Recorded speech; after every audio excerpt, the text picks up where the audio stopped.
স্বাগত বাংলাদেশ এখনে। আপনাদের সঙ্গে আছি আমি সুলতানা রহমান। আর আমার সঙ্গে আলোচনার জন্য স্টুডিওতে আছেন সিনিয়র সাংবাদিক পীর হাবিবুর রহমান এবং বাংলা ভিশনের বার্তা প্রধান মোস্তফা ফিরোজ। আপনাদের দুজনকে স্বাগত জানাচ্ছি। মূলত সারাদিন যে খবরগুলো আলোচনায় থাকে সেগুলো নিয়ে আমরা আলোচনা করব আমাদের আজকের এই অনুষ্ঠানে। তার আগে একটু দেখতে চাই আজকে যেই খবরের কাগজগুলি এর মধ্যে প্রকাশিত হয়েছে সেই শিরোনামগুলি। আমি ভোরের কাগজে দেখতে পাচ্ছি প্রধান বিচারপতির অভিশংসন চেয়ে রাষ্ট্রপতিকে চিঠি। আপনি জানেন যে বিচারপতি শামসুদ্দিন চৌধুরী মানিক তিনি চিঠি দিয়েছেন রাষ্ট্রপতির কাছে। এটাই অনেকগুলো কাগজ শিরোনাম করেছে। অপারেশন ক্লিন হার্টের দায় মুক্তি অবৈধ একটি কাগজ এটা করেছে। গতকাল উচ্চ আদালতে এটাকে দায় মুক্তি দিয়ে যেই ইয়েটা ছিল সেটাকে বলা হয়েছে যে অপারেশন ক্লিন হার্টের সময় যারা ক্ষতিগ্রস্ত হয়েছেন তারা এখন বিচার চাইতে পারবেন। আমি একটু প্রথমেই প্রধান বিচারপতির অপসারণ অভিশংসন সংক্রান্ত যে বিষয়টি, এর ফলে কি আপনার মনে হয় যে বিচার বিভাগের প্রতি এক ধরনের অনাস্থা তৈরির কোনো সুযোগ আসতে পারে? জনাব মোস্তফা ফিরোজ। না, সেটা আসবে না, কিন্তু সবাই যেটা এখন উদ্বিগ্ন সেটা হলো যে আপিল বিভাগ তো 5 জন বিচারপতির সমন্বয়ে একটা গঠিত হয় আপিল বিভাগে, এবং এটা হচ্ছে সর্বোচ্চ সর্বোচ্চ আদালতের একদম সুপ্রিম কমান্ড বলা যায়, যে তারা সম্মিলিতভাবে যে রায় দেবে সেটাই হচ্ছে চূড়ান্ত, এরপরে আর চূড়ান্ত হয় না। এই ক্ষেত্রে যেটা দেখা গেল যে এমন এক ধরনের আমি বলবো যে খুব সিলি ঘটনা বা একেবারেই কি বলে যা ঘটে না, যা কল্পনা করা যায় না, সেই ধরনের একটা নিজেদের মধ্যে দ্বন্দ্ব বিরোধদের একটা বহিঃপ্রকাশ ঘটালো, যেটা কোনোভাবে কাম্য না। এর ফলে ঠিকই আপনি বলেছেন যে এর ফলে অবশ্যই এই আদালতের প্রতি বিচারপতিদের প্রতি একটা মানুষের যে আস্থা সেই জায়গাটা কিন্তু একটু নড়ে উঠল, যে তারা লিখতে পারে এইভাবে একজন প্রধান বিচারপতির ব্যাপারে, তাহলে প্রধান বিচারপতি কি ঠিক অবস্থানে নেই, অথবা যিনি লিখলেন তিনি কি ঠিক আছেন?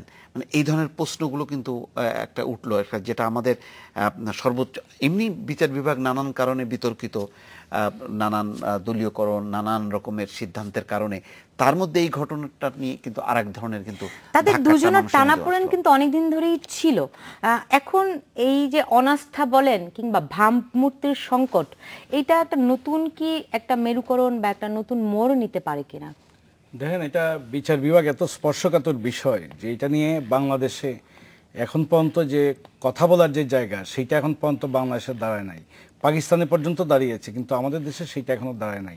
এই জন্য বিচার বিভাগ নিয়ে কথা বলতে মুস্তাফিজ দীপু যেরকম খুব সতর্ক, আমিও সতর্ক, আপনিও সতর্ক। এমন কিছু বলতে রাজি না যে গিয়ে আবার হাত জোর করে মাপও চাইতে হবে, আবার যেটা বলবো সেটার জন্য মাপ চাইতে পারবো না। তবে আমি এটা বুঝি যে মনে করেন যখন প্রধান বিচারপতি নিয়োগের প্রশ্নটা সামনে আসলো তখন দুটি নাম উচ্চারিত হয়েছিল। একটা হলো গিয়ে বর্তমান বিচারপতি এস.আর. সিনহা এবং শামসুদ্দিন মানিক চৌধুরী, এবং দুজনই দক্ষ বিচারক, দুজনই দক্ষ আইনজীবী ছিলেন, দুজনই অত্যন্ত সাহসী, এবং যে তারা এটা বলতে পারবেন। এবং আইনমন্ত্রীও একজন প্রাজ্ঞ আইনজীবী, সিনিয়র আইনজীবী, এবং আমাদের রাষ্ট্রপতি যার হাতে বিচারপতিদের জবাবদিহিতার জায়গা। এর আগে আমাদের সংসদ, আইন বিভাগ এবং বিচার বিভাগ মুখোমুখি হয়েছিল, সেখানে আজকের রাষ্ট্রপতি তখন স্পিকার ছিলেন, তিনি একটা রুলিংও দিয়েছিলেন এবং নিষ্পত্তি চেয়েছিলেন এই মর্মে যে সংসদ এবং বিচার বিভাগ মুখোমুখি করা যায় না এবং দুইটাকে একসঙ্গেই কাজ করতে হবে দেশের জন্য। তো সুতরাং এখানে রাষ্ট্রপতি একজন প্রবীণ আইনজীবী, একজন প্রবীণ পার্লামেন্টারিয়ান, এবং আজকের রাষ্ট্রপতি, রাষ্ট্রের প্রধান, এটা তারা ভালো বুঝবেন এবং নিশ্চয়ই তারা এমন একটা সিদ্ধান্ত দিবেন যেটা দেশ এবং জাতির কল্যাণ বয়ে আনে।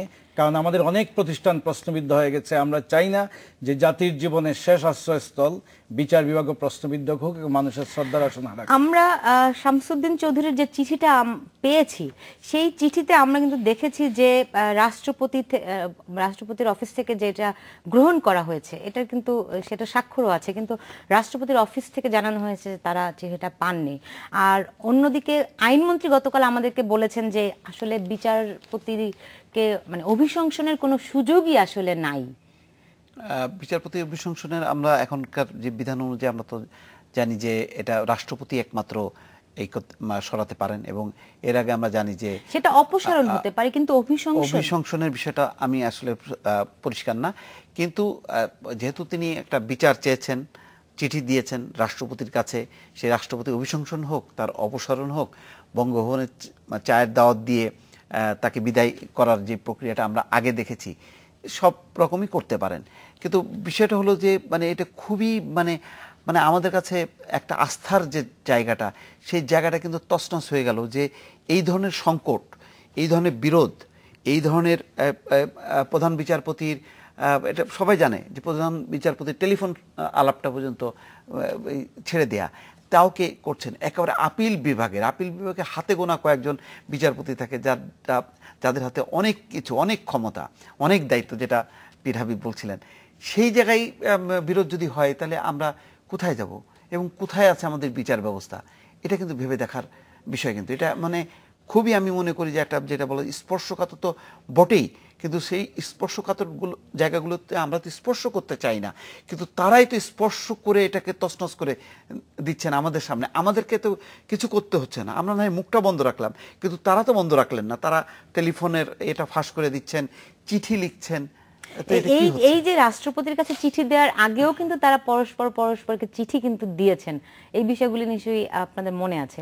এই ফলে আসলে একজন সহকর্মীর প্রতি আর একজন সহকর্মীর যতটুকু ন্যূনতম শ্রদ্ধা সম্মানের জায়গাগুলি থাকে, সেই জায়গাগুলি এক ধরনের প্রশ্নের মুখে কি পড়ে? দেখেন, দেশে যখন রাজনৈতিক একটা গণতান্ত্রিক শাসন ব্যবস্থায় যখন রাজনীতিটা বন্ধ্যাত্ব ধারণ করে, তখন সমাজের সকল স্তরে সকল কাঠামোতেই একটা অস্থিরতা বিরাজ করে। সেই অস্থিরতা আজকের বাংলাদেশে বিদ্যমান, সেই অস্থিরতারই একটা অংশ আমি মনে করি এটা। শুধু অস্থিরতার অংশ নাকি আসলে নীতি নৈতিকতা এইগুলোরও কোনো ব্যাপার আছে? সব ক্ষেত্রে এটাই ঠিক, এটা খুব সংক্ষেপে বলেছে কিন্তু আসলে বড় অর্থে তাই। সকল জায়গার কিন্তু মেরুদণ্ড কিন্তু ভেঙে যায়। আমরা দেখতে পাচ্ছেন একটা আপাত কাঠামো রয়েছে, কিন্তু ভিতরে ভিতরে কিন্তু সব কিন্তু শেষ হয়ে যাচ্ছে, তার কিন্তু বহিঃপ্রকাশ। নতুবা মানে যেখানে অনেক ক্ষেত্রে সব কিছু ব্যর্থ হবার পর একমাত্র ভরসা থাকে হচ্ছে বিচার বিভাগ। হ্যাঁ, আমরা পাকিস্তানেও দেখেছি কত সংকট, কিন্তু সেখানে বিচার বিভাগ ঐতিহাসিক কিছু রায় দিয়েছে। হ্যাঁ, পাকিস্তানের মতন দেশ, আমরা তো সেখান থেকে তো পিছিয়ে গেলাম। আবার তাদের বিচার বিভাগের খারাপ কিছু নজিরও তো আছে, কিন্তু আমরা খারাপ না, তাদের সেখানে যেটা মোস্তাফিজ বলছেন যে পাকিস্তানের মিলিটারি ডিক্টেটর পারভেজ মুশাররফকে নাকানি চুবানি খাইতে হয় নাই, শুধু ক্ষমতা ছাড়তে হয়। তো সেই ঘটনাগুলি যেখানে উদাহরণ তৈরি করলো, তাই ওই বিচারে তো আমরা তো পিছিয়ে গেলাম। আমরা কি দেখছি, একটা মানে একটা খুব সিলি, মানে এটা মনে হচ্ছে যেন মানে আপনি আমি যেমন চাকরি করি না, একটা আমাদের লেভেলেও আমরা বোধহয় এখন সেই স্তরটাও পার হয়েছি। আরও নিম্ন স্তরে যেগুলি হয় সেই ঘটনাগুলো ঘটছে একবারে সর্বোচ্চ পর্যায়ে। এটা মানে অনাকাঙ্ক্ষিত ঘটনা। এবং পীর হাবিবের কথাটাই সত্য, আমি মানি যে যখন নাকি একটা জায়গায় যখন নাকি স্বাভাবিক কি বলে প্রাতিষ্ঠানিক কাঠামোগুলো যখন নাকি ফেল করে, রাজনীতি যখন নাকি ঠিক মতন চলে না, অর্থনীতি যখন ঠিক মতন চলে না, প্রশাসন যখন ঠিক মতন চলে না, তখন অন্যান্য সব কিছু আবার ঠিক থাকবে আর এইগুলি ঠিকভাবে চলবে না, তা তো হয় না। তার কিন্তু বহিঃপ্রকাশ একটার পর একটা ঘটনা। আপনি দেখেন শিক্ষাঙ্গন থেকে শুরু করে আমাদের অর্থ মন্ত্রণালয় থেকে শুরু করে সরকারি নীতি নির্ধারণী পর্যায়ে সমস্ত ক্ষেত্রে কিন্তু আমরা কিন্তু ওই অবস্থার মধ্যে। আমি প্রসঙ্গক্রমে আনলাম যে বৃহস্পতিবারে আমরা ঢাকা শহরে একটা চরম নৈরাজ্য দেখে মনে করলাম যে না, মাঝখানে তো 2টা দিন ছুটির দিন আছে, নিশ্চয়ই সরকারি নীতি নির্ধারক মহল খুব দ্রুত বেগে এই ব্যাপারে একটা সিদ্ধান্ত নিয়ে হয়তো রোববারে একটা স্বাভাবিক জীবনযাত্রা দেখব। কিন্তু আমরা সেই বৃহস্পতিবারের ঘটনা, যে নৈরাজ্যটা আমরা দেখলাম, সেই নৈরাজ্যটা কিন্তু আমরা রোববারেও দেখলাম।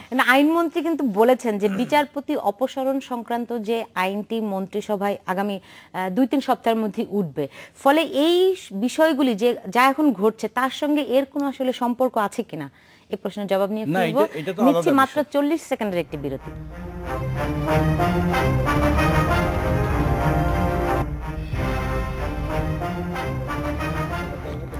বিরতির পর ফিরে এলাম, দেখছেন বাংলাদেশ এখন। জি, আইনমন্ত্রী বলেছেন গতকাল যে বিচারপতি অপসারণ সংক্রান্ত যে আইনটি আছে সেটি মানে এটি আর কি মন্ত্রিসভায় উঠবে।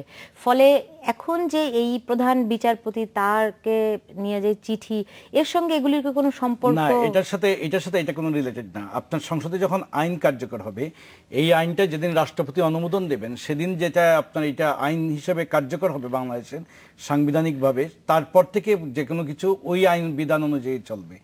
এর আগেরটা কোনো কিছু ঘটবে না। সুতরাং এটা আজকে দেখার বিষয়, এই চিঠি পাওয়ার পরে রাষ্ট্রপতি খোলার পরে রাষ্ট্রপতি কি সিদ্ধান্ত নেন সেটা আমাদের দেখার বিষয়। এটা নিয়ে আসলে এবং আইনমন্ত্রী যেটা সামগ্রিকভাবে বলেছেন- রাষ্ট্র কাঠামোতে এক ধরনের বিব্রত বা একটা অস্বস্তি হওয়ার বিব্রত তো বলেই তো আজকে আমরা দেখলাম যে বঙ্গভবনে চিঠি দিয়েছে, বঙ্গভবন বলছে চিঠি পাইনি। অর্থাৎ এই যে পাওয়া না পাওয়া, পাইলে কি রিয়াকশন হবে, সুতরাং এখন না পাওয়ার খবরটাই আমি রেখে এটা মীমাংসা করা যায় কিনা, অর্থাৎ একটা সর্বোচ্চ একটা বিব্রতকর পরিস্থিতি। কারণ আপিল বিভাগের প্রধান বিচারপতির সাথে আপিল বিভাগের আরেকজন এরকম দ্বন্দ্ব, সংঘাত, বহিঃপ্রকাশ, এবং এটা আমি এক ধরনের বলবো যে একটা মানে খুব ভালো সুস্থ একটা কম্পিটিশন। দ্বন্দ্ব সংঘাতের যে বহিঃপ্রকাশের কথা আপনি আজকে বলছেন, এটা বলতে পারেন চূড়ান্ত রূপ, কিন্তু এই প্রক্রিয়া তো গত কিছুদিন ধরেই আসলে ছিল। সেটা সরকার যদি সত্যিকার অর্থে বিব্রতকর অবস্থায় থাকে, কিংবা মানে রাষ্ট্র কাঠামো যদি বিব্রতকর অবস্থার মধ্যে পড়ে, তাহলে তো আগেই সমাধানের একটা উদ্যোগ নিতে পারতো নাকি?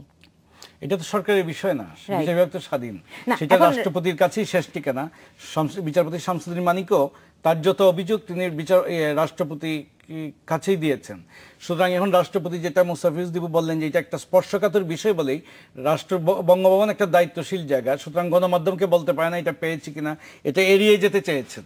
সুতরাং এটা অতীত এইভাবেই করে আসলে দায়িত্বশীলরা, কিন্তু এইটা যেভাবে গণমাধ্যমে চলে আসছে, এটা কালকে মনে করেন মানুষের হাতে হাতে চলে যাবে, এইটা জিনিসটাই এড়িয়ে যেতে চেয়েছিলেন। এখন জানি না আপনারা তার চিঠিটা পুরোটা পড়েছেন কিনা। তিনি যে সমস্ত অভিযোগগুলি করেছেন, এইগুলি আসলে শেষ পর্যন্ত কোথায় গিয়ে দাঁড়াতে পারে, একটা যদি আভাস, একটা অনুমান যদি। এটা এখন রাষ্ট্রের এক নম্বর ব্যক্তিকেই হস্তক্ষেপ করে এর একটা আসলে নিরসন হওয়া দরকার, যেটি আগেই করা দরকার ছিল আর কি। মানে এই ধরনের আপিল বিভাগের বিচারপতিদের মধ্যে যে দ্বন্দ্ব সংঘাতের যে ঘটনাগুলো একের পর এক ঘটছে, আগের থেকেই তো এটা প্রথম না, এটা হলো চূড়ান্ত, হয়তো আমি বললাম যে একদম প্রকাশ হয়ে গেল, কিন্তু তার আগেই তো চলছিল। এবং এই বিষয়টা তো সরকারের সর্বোচ্চ পর্যায়ে, সরকার না রাষ্ট্রের সর্বোচ্চ পর্যায়ে তো নিশ্চয়ই অবগত ছিল যে এটা নিয়ে একটা চূড়ান্ত একটা বিব্রতকর একটা পরিস্থিতি তৈরি হবে। সুতরাং আমি মনে করি যে এটা আরও আগে হস্তক্ষেপ করে এটার একটা নিরসন দরকার ছিল। নতুবা এই যে একটার পর একটা ঘটনাগুলো ঘটে, যে নিজেদের মানে ভেতরের সমস্ত খারাপ জিনিসগুলো বা রক্ত ঘাগুলো যে আমি বের করে দেওয়ার মধ্যে দিয়ে তো আমি তো একেবারে সমস্ত অস্থিতিশীল একটা পরিস্থিতি তৈরি করে আমাদের ফেলছি। বোধহয় একটু দেরিতেই আমাদের উপলব্ধিটা হয়তো আসে। আপনি দেখেন যে 2002-03 সালে অপারেশন ক্লিন হার্ট, যে অপারেশন মানে ওই সময় হয়েছিল, 57 জন মানুষ মারা গেছে। এত দিন পরে, এত বছর পরে এসে তাও এক ধরনের মানে অবমুক্ত আপনি বলতে পারেন যে হলো, সেটাও কি কম আসার কথা? না, সেটা তো অবশ্যই সেই ধরনের এটা বহুল বিতর্কিত ছিল, এবং এটা দায় মুক্তি দেওয়ার কারণে তখন ওই সময় তৎকালীন বিরোধী দল আওয়ামী লীগের পক্ষ থেকে এটার প্রতিবাদ এটার কি ছিল। সুদূর প্রসারী কোনো প্রভাব, কিংবা মনে করেন এখন এটার পরবর্তীতে তদন্ত হবে কিনা, সেই তদন্ত হলে শেষ পর্যন্ত মানে পুরো ব্যাপারটি কোথায় গিয়ে দাঁড়াবে, এই প্রশ্নের জবাব নিয়ে আমি ফিরবো। নিচ্ছে একটা ছোট্ট বিরতি, সঙ্গে থাকুন।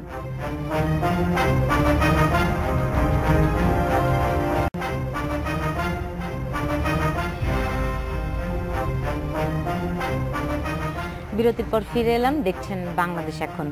যে বিএনপি জামায়াত জোট সরকারের সময় অপারেশন ক্লিন হার্ট যেটি পরিচালিত হয়েছিল, তার দায় মুক্তি দেওয়া হলো, এর কি আসলে গভীরে মানে অন্তর্নিহিত কোনো বিষয় কি আছে? আমার মনে হয় না, তবে এটা নিয়ে তো আওয়ামী লীগের একটা নির্বাচনী কমিটমেন্ট ছিল, আওয়ামী লীগের বক্তব্য ছিল ওই সময়, আওয়ামী লীগের খুব এটা শক্তভাবে এটার প্রতিবাদ জানিয়েছিল, এবং যারা ক্ষতিগ্রস্ত হয়েছিল এটার বিচারও দাবি ছিল তৎকালীন বিরোধী দল আওয়ামী লীগের পক্ষ থেকে।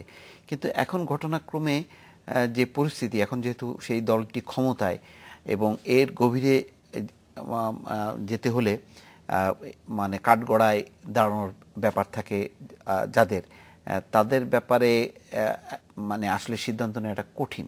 স্বাভাবিকভাবে ওই সময় সেনাবাহিনীর নিয়ন্ত্রণে ছিল এই অপারেশন ক্লিন হার্ট। সুতরাং এটি নিয়ে সরকার খুব বেশি দূর এগোবে এটা আমার মনে হয় না। আমার মনে হয় যে এটা হয়তো একটা খারাপ জিনিস ছিল, রাজনৈতিকভাবে হয়তো সেটা সরকার প্রতিষ্ঠিত করতে পারবে, বিএনপির দিকে আঙুল তুলে বলতে পারবে যে একটা খারাপ জিনিস তারা করে গিয়েছিল, সেটার আমরা দায় মুক্তি দিলাম। কিন্তু এটি নিয়ে তদন্ত হবে, ইনভেস্টিগেট হবে। যেটা বলা হয়েছে যে ক্ষতিগ্রস্তরা বিচার, সেই বিচারের কাদেরকে কাঠগড়ায় দাঁড় করাতে না, যদি আসলে সেই কাঠগড়ায় দাঁড়ানোর ব্যাপার না থাকে তাহলে আপনি দেখেন ক্ষতিগ্রস্তদের ক্ষতিপূরণ দিতে 100 কোটি টাকার তহবিলের কথা কিন্তু গঠনের নির্দেশ কেন দেয়া হবে না? এটাও কিন্তু আমি ক্ষতিপূরণ আমার তো না, আমি তো বিচার চাইবো। তখন আপনি বিচার চাইছেন, এটা দয়ার ব্যাপার না। আমি আমার টাকার দরকার নেই, আমি যদি বিচার চাই যে আমার সন্তানকে, বিচার প্রার্থী যদি সেটি মনে করে। এটা বিষয়টা হলো গিয়ে যে আপনার 2003 সালে অপারেশন যে ক্লিন হার্টটা পরিচালনা হয়েছিল, যেটা মুস্তাফিজুদ্দিন বলছেন যে তখন বিরোধী দল তার নেতাকর্মী অনেক এটা শিকার হবে, এটা তারা আশঙ্কা করেছিল এবং তারা অভিযোগও করেছিল। আর আপনি এটা বলছেন যে 57 জন ওই সময় মারা গিয়েছিল এবং ওইটা একটা অমানবিক অপারেশন হিসেবে চিহ্নিত হয়েছিল। কারণ যখন এই ধরনের অপারেশন হয় তখন ব্যাপক চাঁদাবাজি ছিল, সন্ত্রাস ছিল। সন্ত্রাস দমন করতে গিয়ে সরকার এটা পরিচালনা করেছিল, করতে গিয়ে দেখা গেছে সরকারি দলের অনেকেও এইটার জন্য ভুক্তভোগী হয়েছে এবং এটার শিকার হয়েছে। কিন্তু সরকার যেটা করেছিল তার এই অপকর্মটাকে একটা গণতান্ত্রিক শাসন ব্যবস্থায় যখন এই ধরনের অপারেশন পরিচালনা করেন, মানুষের মৌলিক অধিকার যখন হরণ করেছে, আমি অপরাধী, আমাকে আইনের আশ্রয় নিতে হবে এবং বিচারের কাঠগড়ায় দাঁড় করিয়ে আমার বিচারটা করতে হবে। সেখানে যখন বাংলাদেশের রাজনীতিতে, শাসন ব্যবস্থায় অনেকগুলো অমানবিক শব্দ ডিকশনারিতে স্থান পেয়েছে, ক্রস ফায়ার, গুম, আপনার এই যে কি বলে বন্দুকযুদ্ধ। অপারেশন ক্লিন হার্টের সময় ছিল হার্ট অ্যাটাক, যে তারা পৌঁছলেই হার্ট অ্যাটাকে মানুষ মারা যাচ্ছে। তো ওই সময় নিয়ে একটা কথা ছিল, 2001 সালে 2/3 আসন নিয়ে বিএনপি জামাত ক্ষমতায় এসেছিল। অপারেশন ক্লিন হার্ট যখন পরিচালনা হলো তখন একটা চুটকি চালু হয়েছিল, একটা রসালো গল্প বলা হয়েছিল যে একটা উপজেলায় গিয়েছে, একটা নদীতে অপারেশনের সঙ্গে যারা যুক্ত তারা গিয়েছিলেন, তারা যাওয়ার পর একটি লোককে তারা ধরে এনেছেন, এনে বলেছেন তাকে অভিযুক্ত, তার বিরুদ্ধে অনেক অভিযোগ, বলেছেন যে তুমি এই নদীতে 10টা ডুব দাও। এই লোকটি তখন 20টা ডুব দিয়েছে। তখন তারা আবার ক্ষুব্ধ হয়ে বলেছে, তোমাকে বললাম যে 10টা ডুব দিতে, তুমি কেন 20টা ডুব দিলা? বললো যে 10টা ডুব আপনাদের নির্দেশে দিয়েছি, আর আরো 10টা দিয়েছি আমার কাফফারা, কারণ আমি বিএনপিকে ক্ষমতায় এনেছিলাম বলে আজকে আমার এই পানিশমেন্ট খেতে হচ্ছে আপনাদের হাতে। এই যে মানুষকে নাজেহাল করা, এটা তাদের এই বিচারিক ক্ষমতা তাদের ছিল না। কিন্তু এইভাবে মানুষকে অন্যায়ভাবে অপদস্থ করে মানুষকে নির্যাতন করা হয়েছিল, নির্যাতনের অধিকার তাদের ছিল না। এটা তারা নিতে পারেন না একটা গণতান্ত্রিক শাসন ব্যবস্থায়। যখন সংবিধান এবং আইন বিধিবিধান বহাল থাকে, আদালত বিদ্যমান থাকে, তখন আপনি যে কাউকে গ্রেফতার করে আপনি থানায় দিবেন, থানা থেকে কোর্টে চালান হবে, কোর্ট থেকে বিচারে তার যা হবার তাই হবে। সেই রকম বিচার বহির্ভূত হত্যাকাণ্ড তো আসলে এখনো সরকার সেইটাকে ইনডেমনিটি দিয়ে আইন পাস করেছিলেন। সেইটি ছিল সংবিধান পরিবর্তী। যেভাবে বঙ্গবন্ধু হত্যাকাণ্ডের মতো বর্বরিচিত ঘটনাকেও 21টা বছর এই দেশে আপনার পাথর চাপা দিয়ে রাখা হয়েছিল ইনডেমনিটির কালো থাবা দিয়ে, ইনডেমনিটির সেই অধ্যাদেশ দিয়ে, এবং সেইটি আওয়ামী লীগ 96 সালে ক্ষমতায় এসে সেটি বাতিল করেছিল। আর এইবারে প্রবীণ আইনজীবী জেদাই খান পান্না তিনি একটি রিট করেছিলেন, সেই রিটের প্রেক্ষিতে সেখানে বিচারকরা রায় দিয়েছেন, এটিকে বাতিল করেছেন এবং এটা বিচারের দরজা খুলেছেন।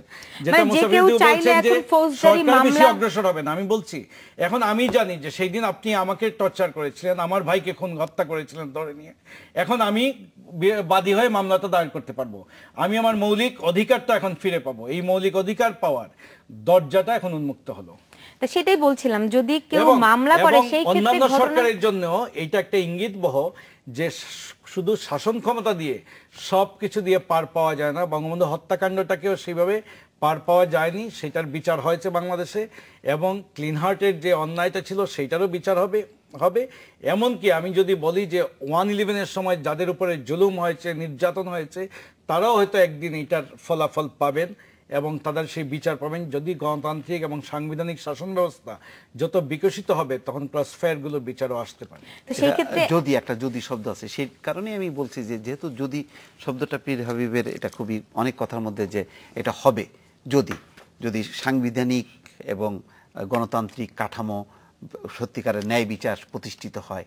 কিন্তু আমাদের বর্তমান অবস্থায় এই যে যদি দিয়ে আসলে প্রত্যাশাটা এই মুহূর্তে করা যাচ্ছে না। কারণ আমি বললাম তো যে এটার ব্যাপকতা এবং এর গভীরতা এত বেশি যে এইটা এই মুহূর্তে ধারণ করা সরকারের পক্ষে বা বর্তমান বিচার ব্যবস্থার পক্ষে এটা খুবই কঠিন। সুতরাং যেটি হচ্ছে যে ক্ষতিপূরণ হতে পারে, অর্থাৎ এটা ধরে নিতে হবে যে রোড অ্যাক্সিডেন্টে মারা গেলে যেমন ক্ষতিপূরণ দেওয়া হয়, সেইভাবে হয়তো ক্ষতিপূরণটা দিয়ে হয়তো আপাতত প্রকৃত বিচারটা যদি কেউ আপিল করে যে এটা চাই না, সেক্ষেত্রে তো এটা আবার নানান আইনি জটিলতাও তো পড়তে পারে। না, যেটাকে সংবিধান যখন হাইকোর্ট যখন একটা রায় দিয়ে দেন তখন অ্যাপিলেট ডিভিশন সেটাকেই অন করেন, এবং এটা যেহেতু সংবিধানের সঙ্গে সাংঘর্ষিক, কারণ সংবিধানে কোনো রাইটই নাই আপনি গণতান্ত্রিক শাসন ব্যবস্থায় আমাকে ধরে নিয়ে গিয়ে আপনার হত্যা করা বা নির্যাতন করা। মোস্তফা ফিরোজ যেমনটা বলছিলেন যে সরকারের জন্য ব্যাপারটা খুব কঠিন হয়ে দাঁড়াবে, সেটা হতেই পারে সরকারের জন্য। উনি যে পয়েন্ট থেকে বলছেন যে একটা বিশেষ বাহিনীর, বিশেষ করে আমাদের সেনাবাহিনীর তত্ত্বাবধানে সেটা পরিচালিত হয়েছিল, এই কারণে এটাও একটা স্পর্শকাতর বিষয়, এই কারণে বলছেন।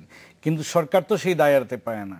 মনে করেন 21শে গ্রেনেড হামলা হয়েছে, সেখানে সরকারের অনেকগুলো সংস্থার অনেকেই ইনভলভ ছিলেন, এটা আজকে বেরিয়ে আসছে অনেকগুলো ঘটনায়, কিন্তু সরকার তো দায় এড়াতে পারে না ওই সময়ের। এই জন্য এইসব তবে জায়গাগুলো সাথে আমি একটু দ্বিমত করি।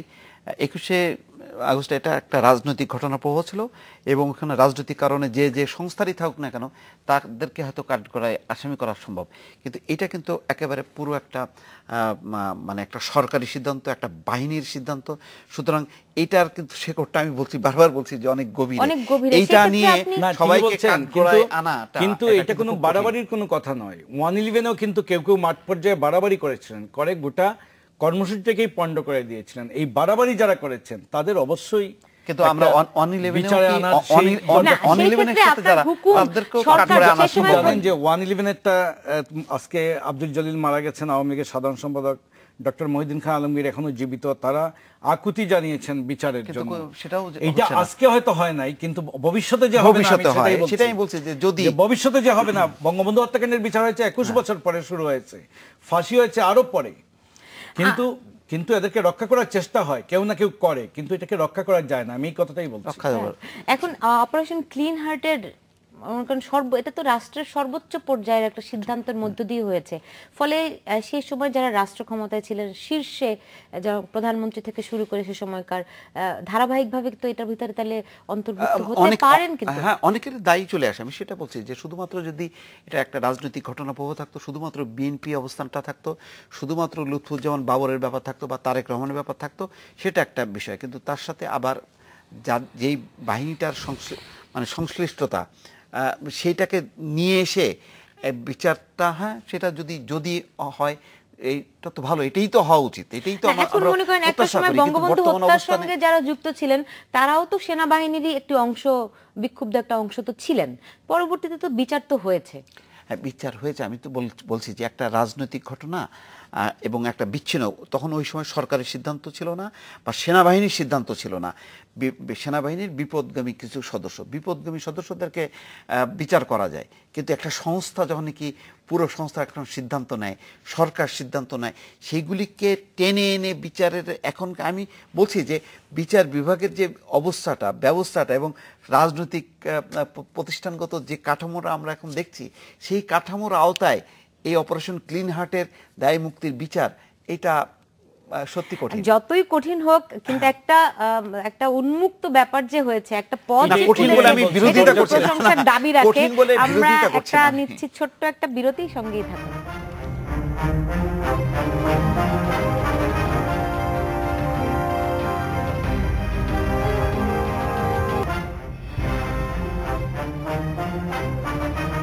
বিরতির পর ফিরে এলাম, দেখছেন বাংলাদেশ এখন। আপনি জানেন যে গতকাল আসলে সারা দিনই ঢাকা প্রায় অচল হয়েছিল, সব কাগজই কম বেশি এটাই শিরোনাম করেছে, ছাত্র বিক্ষোভে অচল ঢাকা, শিক্ষার্থীদের আন্দোলনে অচল ঢাকা।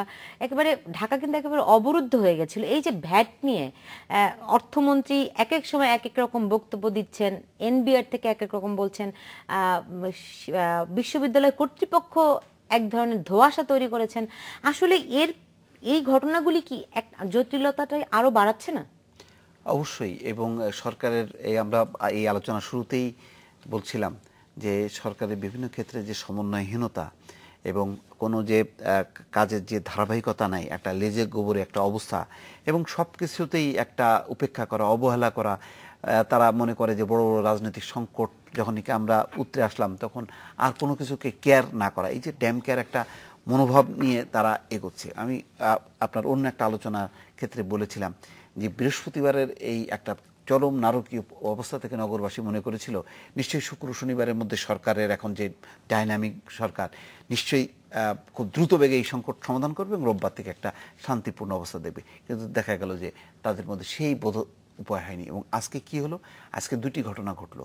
আজকে সারা দেশের মানুষ দেখলো দুটা ঘটনা, মানে অসহনীয় বিড়ম্বনা, যানজট, দুর্ভোগ। তা সত্ত্বেও আন্দোলনকারীদের একটা ভিন্ন একটা চেহারা দেখলো, যে কত সুশৃঙ্খলভাবে আন্দোলন হতে পারে, কত অহিংস আন্দোলন হতে পারে, এবং তার ব্যাপক এবং তার মাত্রা যে কত ব্যাপক হতে পারে সেই জিনিসটাও লক্ষ্য করলো। কিন্তু সেটা তো এটার জন্য কিন্তু সরকারের কোনো সুনাম আসলো না। সরকার এবং ব্যর্থতাটা আরো একদম স্পষ্ট হয়ে গেল। গভর্নমেন্টের পক্ষ থেকে হয়তো এরকম একটা ধারণা ছিল যে বেসরকারি বিশ্ববিদ্যালয়ের শিক্ষার্থীরা সবাই উচ্চবিত্তের, তারা তো আন্দোলন সংগ্রাম করে না। বিষয়টা সেইটা না, বিষয়টা হলো তারুণ্যের জায়গা। এখানেই সব শাসকরা ভুল করে। পৃথিবী ধরে বাদ দিলাম, আমি পৃথিবীর কথা, ইউরোপের রেনেসার যুগ বাদ দিলাম, আমার দেশের যে গণজাগরণ, যে বিপ্লব যতবার ঘটেছে, যত পরিবর্তন, সব পরিবর্তনের তারুণ্যই শক্তি, তারুণ্যই নেতৃত্ব দিয়েছে। এবং সরকারের বিরুদ্ধে যত ধরনের অসন্তোষ, সব অসন্তোষই আজকে তাদের বুকের ভিতরে যে যন্ত্রণা, সেইটা এই 7% না 7.5% ব্যাট নিয়ে তাদের সেইটা উন্মোচিত হয়েছে, সেটা রাজপথে এসেছে। এবং আজকের তারুণ্য যে মডার্ন, তারা যে বাসে আগুন দিতে জানে না, না দিয়ে যে তারা রাস্তা অচল করে দিতে পারে, একটা ক্যাপিটাল সিটিকে তারা ডেড সিটিতে পরিণত করতে পারে, সেটাই এটা দিউ ভাই বললেন। এবং এটা প্রমাণ ভয় ছিল না, এবং কোনো ভয় ছিল না মানুষের মধ্যে, ছিল না। তারা গাড়ি আসছে, বাস আসছে, তারা থামাচ্ছে, তারা সেটাকে নামিয়ে দিচ্ছে, আটকায় দিচ্ছে, তারা সাইড করে দিচ্ছে, তারা ওইটা ভাঙচুরও করে নাই, কিছু করে নাই। কিন্তু প্রধানমন্ত্রী যেখানে বলছেন সংসদে দাঁড়িয়ে যে ছাত্ররা ট্যাক্স ভ্যাট দেবে না, ভ্যাট দেবে মালিকরা, অর্থমন্ত্রী সেখানে বলছেন প্রতিদিন তারা 1000 টাকা পকেট মানি তারা খরচ করে, তারা মাসে 30,000 টাকা খরচ করতে পারলে আমাকে 75 টাকা কেন দিতে পারবে না? এই যে ছাত্রদের উপর চাপিয়ে দেওয়া, ছাত্রদের তখন এটা আমাদের সময় আমরা 2013 সালে রাজশাহী বিশ্ববিদ্যালয়ে 2013 সালে রাজশাহী বিশ্ববিদ্যালয়ে 2 টাকা ছাত্র বেতন বাড়ানো হয়েছিল, সেইটা রাখতে পারে নাই ব্যাপক ছাত্র বিক্ষোভের কারণে। কারণ বিশ্ববিদ্যালয় ক্যাম্পাস কেন্দ্রিক এটাই ছিল, একসময় ছাত্র রাজনীতিটাই ছিল, বই খাতার দাম কমাতে হবে, হলে হলে সাবসিডি বাড়াতে হবে, এইগুলো ছিল আমাদের সময় স্লোগান, পোস্টারের ভাষা। মানে বেসরকারি বিশ্ববিদ্যালয়ের শিক্ষার্থীরা কি আসলে ডেইলি 1000 টাকা খরচ করে? তাদের একটা সময় ধারণা ছিল যে বেসরকারি বিশ্ববিদ্যালয়ে পড়ে একটু উচ্চবিত্তের সন্তানরা, সেই কনসেপ্ট কি আসলেও আছে? সেটা কিন্তু নেই। এখন ব্যাপার হচ্ছে কি, অনেকেই পাবলিক বিশ্ববিদ্যালয়ে ভর্তি হতে পারে না, অনেক গরিব ঘরের, এখন তারপরও তার সন্তানকে পড়াতে হবে। এখন বাধ্য হয়ে কিন্তু তার সমস্ত ভিটে মাটি বিক্রি করে হলেও একটা চায় যে সন্তান একটা প্রাইভেট বিশ্ববিদ্যালয় হোক, সর্বোচ্চ অন্তত একটা ডিগ্রি হোক, ডিগ্রি হলে সে একটা ভালো চাকরি পাবে, সেই আশায়। কিন্তু এটা কিন্তু তার কোনো স্বস্তি না। যদি প্রচুর পাবলিক বিশ্ববিদ্যালয় থাকতো, ঢাকা বিশ্ববিদ্যালয় মনে করেন যে একসঙ্গে 2 লাখ 3 লাখ যদি আসন থাকতো, তাহলে তো কেউ প্রাইভেট বিশ্ববিদ্যালয়ে পড়াতো না, পাবলিক বিশ্ববিদ্যালয়। সুতরাং এদের সামর্থ্য নেই। এটা আমি মনে করি যে এই যে ছাত্রদের প্রতি, মানুষের প্রতি অর্থমন্ত্রী এক ধরনের উপহাস ঠাট্টা করলো। কারণ তারা এমনিতেই এই 7.5% ভ্যাট দিতে পারছে না, তার মধ্যে যদি বলে যে তারা ডেইলি 1000 টাকা খরচ করে, 1000 টাকা খরচ করে, মানে আমরা এখানে যে 3 জন আছি কেউ পারি আমরা? চলেন আমরা আসলে তাদের অবস্থানটা কেমন আমরা একটু বগুড়ায় চলে যেতে চাই। সেখানে আছেন রেজাউল বারী, তিনি তার একজন অভিভাবক, তিনি আপনার বেসরকারি বিশ্ববিদ্যালয়ে তার সন্তান পড়ে, আমরা একটু তার কাছে যেতে চাই। জি রেজাউল বারী, আপনাকে স্বাগত জানাচ্ছি। আপনি যদি একটু বলেন যে 7.5% ভ্যাট দিতে আপনার অসুবিধা কোথায়? আপনি তো অনেক টাকা খরচ করে আপনার সন্তানকে বেসরকারি বিশ্ববিদ্যালয়ে পড়াচ্ছেন।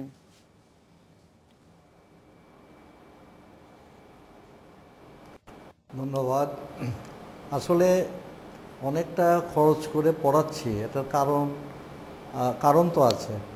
কারণটা হচ্ছে যেখানে সরকারি বিশ্ববিদ্যালয়ের সংখ্যা খুবই নগণ্য আমাদের দেশে, যার জন্য যে পরিমাণ শিক্ষার্থী প্রতি বছর বের হয়, তাদের জন্য সরকারি বিশ্ববিদ্যালয় চান্স পাওয়া কিংবা সরকারি মেডিকেল কলেজ বলেন, ইঞ্জিনিয়ারিং কলেজ বলেন, চান্স পাওয়াটা অনেক কঠিন ব্যাপার হয়ে যায়, কম্পিটিশন এত।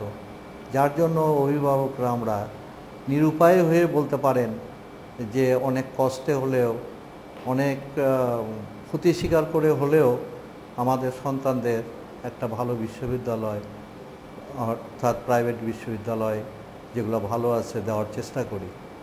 যার সুবাদেই আমার মেয়েকে আমি আমার আহসানুল্লাহ ইউনিভার্সিটিতে ভর্তি করাই। এখন আপনি তো যথেষ্ট পরিমাণ টাকা খরচ করেই পড়াচ্ছেন, 7.5% ব্যাট এর সঙ্গে যুক্ত হলে অসুবিধাটা কোথায়? অনেক অসুবিধা। 7.5% ভ্যাট এটা তো ম্যাক্সিমাম একটা মানে অর্থ আমি মনে করি। আর সবচেয়ে বড় কথা যে শিক্ষার্থীরা কেন ভ্যাট দেবে? শিক্ষার্থীরা ভ্যাট দেয় কারা? যারা ইনকাম করবে তারা ভ্যাট দেবে। যদিও আমাদের অর্থমন্ত্রী সাহেব বলেছেন যে বিশ্ববিদ্যালয় প্রথমে বলেছিলেন যে বিশ্ববিদ্যালয় ভ্যাট দিবে, শিক্ষার্থীরা না। কথা বিভিন্ন সময় তারা বিভিন্নভাবে বলেন। আবার একটা ক্যালকুলেশন করে দেখাইছেন যে সেমিস্টার ফি যদি 50,000 টাকা হয়, এই 50,000 টাকার ভিতরে 3,500 টাকা এরকম একটা ক্যালকুলেশন করে সেটা বিশ্ববিদ্যালয় পে করবে। এটা কি সম্ভব? ভ্যাট দিবে কারা? যারা যেমন দোকানে যদি আমরা একটা জিনিস কিনতে যাই, তাহলে যে কাস্টমার সেই কিন্তু ভ্যাট দেয়। তাহলে ওখানে যারা শিক্ষার্থীরা পড়াশোনা করে তারাই ভ্যাট দিবে। এটাই প্রযোজ্য কিংবা এটাই হওয়া উচিত। কিন্তু এইটা তো বাড়তি একটা চাপ প্রত্যেকটা অভিভাবকের প্রতি। এবং একটা কথা ঠিক যে বেসরকারি ইউনিভার্সিটি মানেই যে সেখানে উচ্চবিত্ত ছেলেমেয়েরাই লেখাপড়া করে তা নয়। অনেকে আছে খুব কষ্টে জায়গা জমি বিক্রি করে হলেও তার ছেলেমেয়েকে উচ্চশিক্ষার জন্য প্রাইভেট ইউনিভার্সিটিতে ভর্তি করায়। তাদের কথাটা বিবেচনা করা উচিত না, সেটাই। তাহলে আমি তো সেটাই বলছি যে আসলে আপনার শিক্ষা নিঃসন্দেহে অধিকার, কিন্তু আপনি যখন মানে কি বলা যায়, আপনি যখন কোন কোন রেস্টুরেন্টে আপনি খাবেন, আপনি কি খুব দামি রেস্টুরেন্টে খাবেন নাকি কম দামি, সেটা কিন্তু আপনি ঠিক করে নিতে পারছেন। সেই ক্ষেত্রে আপনি যখন অনেক টাকা খরচ করে বেসরকারি বিশ্ববিদ্যালয়ে পড়তে পারছেন, সেটা এতদিন তো আপনি যেই অনেক টাকা টিউশন ফি দিচ্ছেন সেই প্রশ্ন তো এতদিন তুলেন নাই, আজকে কেন শুধু ভ্যাটের জন্য প্রশ্নটি তুলছেন?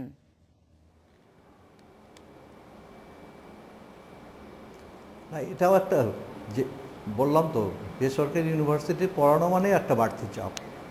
তার উপর যদি আরও বাড়তি চাপ হয় তাহলে তো এটা একটা কঠিন ব্যাপার হয়ে যায়। হ্যাঁ, মানুষের আয়ের সঙ্গে সঙ্গতি রেখেই কিন্তু খরচ করে। আপনি বললেন যে একটা রেস্টুরেন্টে খেতে যেতে হলে আমার আয়ের উপর নির্ভর করেই কিন্তু আমি সেই রেস্টুরেন্টে যাব, যে কোন জায়গায় গেলে আমার জন্য এটা মানানসই হয়। তা আমি আগেই বলেছি যে আমার ছেলে বা মেয়ে, একজন অভিভাবকের ছেলে বা মেয়ে, তা একবেলা খেয়ে একবেলা না খেয়ে হলেও তার ছেলে মেয়েকে লেখাপড়া শেখাতে চায়। আমরা যদি বলি শিক্ষা জাতির মেরুদণ্ড, তাহলে ওইটার দিকে সকলের নজর রাখা উচিত। জি, রেজাউল বারী ঈসা, আপনাকে অনেক ধন্যবাদ। আমরা বুঝতে পেরেছি আসলে সবাই চায় নিজের সন্তান একটু ভালো শিক্ষায়। জি, আমি আমি আমি শুনবো ওনার কথার বিশ্লেষণ আপনাদের কাছে শুনবো। নিচ্ছে একটা ছোট্ট বিরতি, সঙ্গে থাকুন।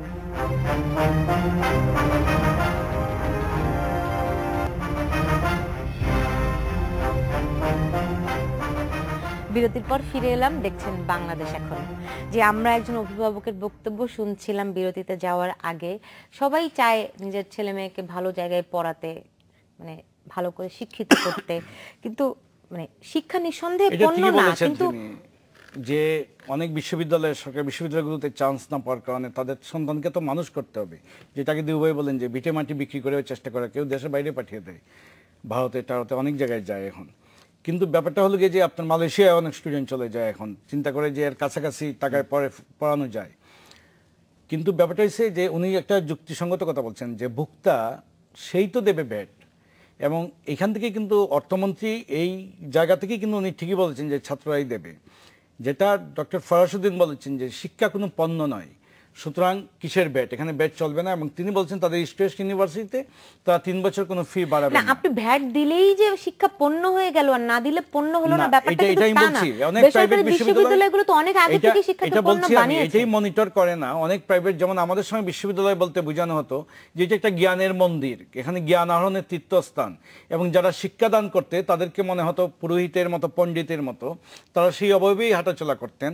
আর এখন বিশ্ববিদ্যালয়, অনেক প্রাইভেট বিশ্ববিদ্যালয়ে সার্টিফিকেট বিক্রি হচ্ছে দ্রুত। এটা একটা প্রোডাকশন হাউস, সার্টিফিকেট নিচ্ছে, কাজে যোগ দিচ্ছে, চলে যাচ্ছে কাজের মধ্যে, কর্মক্ষেত্রে। এই যে বের করার প্রবণতা, এটা তো সরকার মনিটর করছে না। 10 সালে আইন হয়েছিল যত্রতত্র বিশ্ববিদ্যালয় তার ক্যাম্পাসে যেতে হবে, এখন পর্যন্ত ক্যাম্পাসে যাওয়া হয় নাই। যখন যে সরকার ক্ষমতা আসে তার লোকজনকে অবাধে বিশ্ববিদ্যালয়ের লাইসেন্স দেওয়া হচ্ছে বিশ্ববিদ্যালয় করার। এখানেই তো শিক্ষা একটা ব্যবসা হয়ে দাঁড়িয়েছে। সুতরাং আপনি একটা শপিং মল মুড়ে মুড়ে, রাস্তার মুড়ে মুড়ে প্রাইভেট বিশ্ববিদ্যালয় আমি বলছি, এই জন্য আজকে ঢাকা দেখেন অচল। তারপরে দেখেন আমাদের শিক্ষামন্ত্রীকে শুধু এই বছরের প্রথম দিন বই পাঠানোর দায়িত্ব না শিক্ষামন্ত্রী, এই ধরনের একটা অরাজক অবস্থা। আপনি আমার কোটা নগরবাসীর জন্য দুর্ভোগ, আপনি একটা আলোচনার রুদ্ধদ্বার খুলেন না। বিশ্ববিদ্যালয়ের দুই তিন দিনে শিক্ষামন্ত্রীর কিন্তু কোন রকম তা বলছি না, আমি আরেকটা কথা বলি, আমি শেষ করছি যে বিশ্ববিদ্যালয়ের শিক্ষক যেসব প্রতিষ্ঠান নেতৃত্ব দিচ্ছে পেশাজীবীদের, তারা আজকে বলছেন যে স্বতন্ত্র বেতন কাঠামো দাঁড়াতে পে স্কেলের পরে। অর্থমন্ত্রী বলছেন যে তাদের সেই জ্ঞান নাই পে স্কেল বুঝার, কিন্তু তারাও আন্দোলনে নামছেন। তারা তো সরকার পক্ষেরই যারা নেতৃত্ব দিচ্ছেন। আলোচনা দরজা খোলা যায় না, আপনি দ্রুত আলোচনায় বসতে পারেন না, প্রাইভেট বিশ্ববিদ্যালয়ের মালিকদের নিয়ে বসতে পারেন না, আপনার এই সরকারি বিশ্ববিদ্যালয়ের যেসব বিশ্ববিদ্যালয়ের শিক্ষকদের যেসব প্রতিনিধি সংগঠন আছে তাদের নেতৃত্বের সঙ্গে আপনারা বসতে পারেন না। শাহজালাল বিশ্ববিদ্যালয় সেখানে মনে করেন 5 মাস ধরে একটা অচল অবস্থা। সেখানে অধ্যাপক এক পক্ষ যেই দিনই উপাচার্য হয়ে যান যখন, তিনি কাজ করতে পারেন না। ওইখানে সক্রেটিসের অবয়ব নিয়ে ইয়াং জেনারেশন কাছে প্রচন্ড পপুলার আমাদের জাফর ইকবাল, এবং তিনি তার স্ত্রীর যে একটা ধাপট থাকতে হবে এটা যেমন সত্য, বিশ্ববিদ্যালয়ের উপাচার্যের অনেক ভুলভ্রান্তি, আমি বলছি উপাচার্যেরও অনেক একগুয়েমি থাকে। এই সবগুলোই, কেউ কিন্তু ফেরেশতা নয় বিশ্ববিদ্যালয়, কিন্তু সিলেটের অর্থমন্ত্রী, সিলেটের শিক্ষামন্ত্রী, তারা 5 মাস ধরে একটা আলোচনার টেবিলে এনে এই জিনিসটারও মীমাংসা করছে না। এটাই গণতান্ত্রিক শাসন ব্যবস্থা তো আলোচনাই হলো মীমাংসা। গোটা শিক্ষাঙ্গনে আপনি দেখেন এই বেসরকারি বিশ্ববিদ্যালয়ের শিক্ষার্থীরা তো আছেই, পাবলিক বিশ্ববিদ্যালয়ের শিক্ষকরা আন্দোলনে আছে, সরকারি কলেজগুলো শিক্ষকরা আন্দোলনে আছে, এখন প্রাথমিক মাধ্যমিক শিক্ষকরা আন্দোলনে। এবং এটা তো মানে শুরু থেকেই আপনি পেন্ডোরার বাক্স খুলে দিয়েছেন। এখন যে এটার যে ডালপালা কোন দিক দিয়ে গজাবে এবং কত দূর পর্যন্ত বিস্তৃত হবে সরকার এখনো কিন্তু টনক নড়ছে না। আমি তো এটা বললাম যে এই ঢাকা শহরে এই 2 দিনের এতে কিভাবে নিশ্চুপ হয়ে থাকলো। পীর হাবিব সত্যিই বলেছে যে ব্যাপক পর্যায়ে আলাপ আলোচনা, যারা তারা তো কেউ সরকার বিরোধী। আপনি কি এখন এদেরকে বলবেন যে এরা স্বাধীনতা বিশ্বাস করে না, এরা এখানে জামাত শিবির বিএনপির ইন্ধন আছে, আপনি এই কথা বলবেন? আপনার তাদের সাথে বললে হবে না তো। এইটা বাস্তবে আপনার আন্দোলন করছে কারা? আপনার লোকজনই কিন্তু করছে, তাদেরকে আপনি ঠেলে দিলেও পারবেন না। ছাত্রলীগ কিন্তু এই আন্দোলনে সমর্থন দিয়েছে, অবশ্যই দিতে হবে, জনপ্রিয়তা রক্ষার জন্য দিচ্ছে, ব্যাপক তারুণ্যের শক্তি না। আর সরকার মনে করছে যে বিএনপি তার প্রধান রাজনৈতিক শক্তি ঘুমিয়ে গেছে, ওদেরকে শুইয়ে দিতে পেরেছে রাজনৈতিকভাবে, সুতরাং সব সমস্যার সমাধান হয়ে গেছে। এতে সরকার আরো দম্বের জায়গায় চলে যাচ্ছে। এইটা কোনো পথ না। আজকের বিশ্ববিদ্যালয়ে গতকাল যে ঘটনা ঘটেছে ঢাকায় শহরে, যে অবরুদ্ধ অবস্থা ঢাকাবাসী, একটা সহিংসতা যদি ঘটতো, 10টা প্রাণহানির ঘটনা যদি ঘটতো, তাহলে কি হতো? এবং সবচেয়ে বিপজ্জনক হচ্ছে কি যে শিক্ষিত তরুণরা কিন্তু নেতৃত্ব হাতে নিচ্ছে। এইটা যদি সরকার যদি মনে করে যে ঘুমিয়ে থাকবে, এটা 2 দিন পরে ঠিক হয়ে যাবে, এটা ঠিক হওয়ার মতো না। একটা থেকে আরেকটা বিভিন্ন পেশাজীবীরা যখন নাকি মাঠে নামবে, সংগঠিত হবে, তখন কিন্তু এটা কোন দিকে টার্ন নেবে এটা কেউ বলতে পারে না। নিয়ন্ত্রণের বাইরে চলে যাওয়ার আগেই নিতে চাই 111 কিন্তু এক ঢাকা বিশ্ববিদ্যালয়ের বিক্ষোভ 111 সরকারের সমস্ত পিলারগুলোকে ভেঙে দিয়েছিল। সামান্য একটি ঘটনা এক শিক্ষার্থীকে মেরেছিল। আজকের সরকারের জন্য এটা একটা অ্যালার্মিং যে গোটা তারুণ্য যেভাবে রাস্তায় নেমে আসছে, এটা যে কোনো ইস্যুতে বেরিয়ে আসছে। টোটাল অবস্থা আসলে নিয়ন্ত্রণের বাইরে যাওয়ার আগে সরকার নিশ্চয়ই সচেতন হবে এবং দাবি দেওয়ার ব্যাপারে আরো সতর্ক হবে। আমরা সেই প্রত্যাশা করছি। আপনাদের দুজনকে অনেক ধন্যবাদ আজকে স্টুডিওতে আসার জন্য। দর্শক আপনাদেরকে অনেক ধন্যবাদ এতক্ষণ আমাদের সঙ্গে থাকার জন্য। আপনারা সবাই ভালো থাকবেন।